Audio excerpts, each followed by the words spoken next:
Voici le NX300 de Samsung, le nouvel appareil photo hybride du constructeur. Il l'a présenté lors du CES 2013 à Las Vegas. Il s'inscrit parfaitement dans la gamme des NX du constructeur. Alors on retrouve le capteur au format APS-C, c'est le format qui équipe la plupart des réflexes grand public. Ici c'est une définition de 20 millions de pixels et il utilise la technologie CMOS. Pour exploiter ces images, il utilise aussi un nouveau processeur de traitement d'image que Samsung appelle le Dream 4. Et il combine aussi une technologie qui est un petit peu à la mode actuellement, c'est-à-dire qu'il mixe à la fois pour l'autofocus, la détection de phase et la détection de contraste, qui est censé assurer à la fois la rapidité et la précision dans la phase de mise au point pour l'appareil.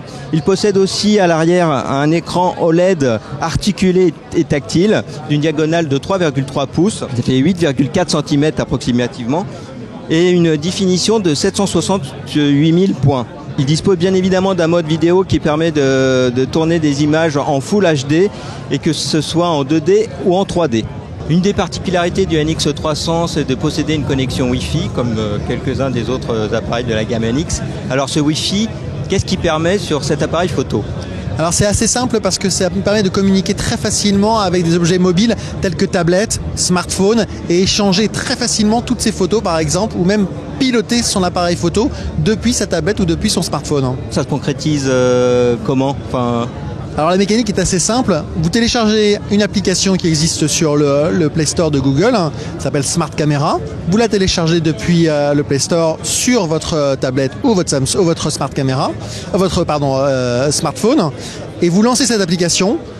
Depuis l'appareil photo, vous appuyez sur le petit bouton Direct Link, là, juste ici, qui vous permet quelque part de communiquer et de faire s'appairer les deux produits. Et de cette manière-là, ça sera très simple, ça sera fait automatiquement, tout seul.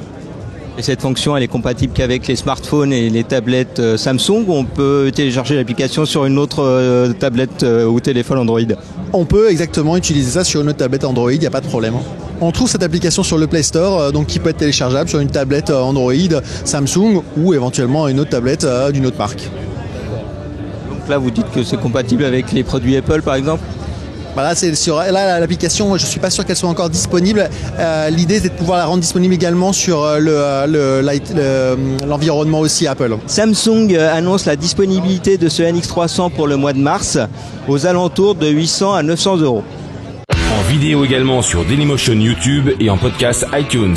Retrouvez-nous sur Facebook /CNET France et sur Twitter @CNET France.